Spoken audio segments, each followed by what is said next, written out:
Si je te disais que le plus grand vertige d'Interstellar n'est pas à travers ton écran, mais à travers ton cerveau. D'abord, dans Interstellar, il y a les distances. Elles sont tellement grandes qu'à échelle humaine, notre cerveau peine à les concevoir. En temps normal, on a l'habitude de se déplacer pour aller chercher du pain, aller au supermarché, dans la rue, aller au travail, mais dans Interstellar, les distances sont tellement grandes qu'on ne peut pas les parcourir en une seule vie. Ensuite, il y a le temps. Avec la relativité et la dilatation temporelle, le temps, dans l'espace, va s'écouler différemment. Notamment sur la planète Miller, où une heure correspond à 7 années terrestres. Et ça, c'est très difficile pour notre cerveau de le transposer dans notre réalité. Parce que sur Terre, le temps s'écoule pratiquement pour tout le monde à la même vitesse.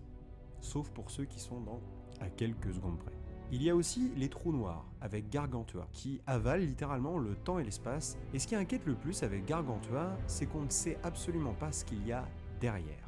Le vide, le néant, l'éternité, on n'arrive pas à anticiper ce qui peut potentiellement arriver si l'on se laisse aspirer par ce gouffre. Et cet inconnu va profondément toucher notre cerveau, qui a l'habitude d'anticiper et de prévoir les moindres actions du quotidien. Dans un monde où la planification et le temps sont de mise, ne pas savoir ce qui se passe derrière peut être vécu difficilement. Enfin, il y a les astronautes, qui partent dans l'espace, laissant leur seul foyer habitable de côté pour espérer le sauver. Cette dimension de partir sans pouvoir jamais revenir, cela fait référence aussi à cette idée de lâcher prise. Et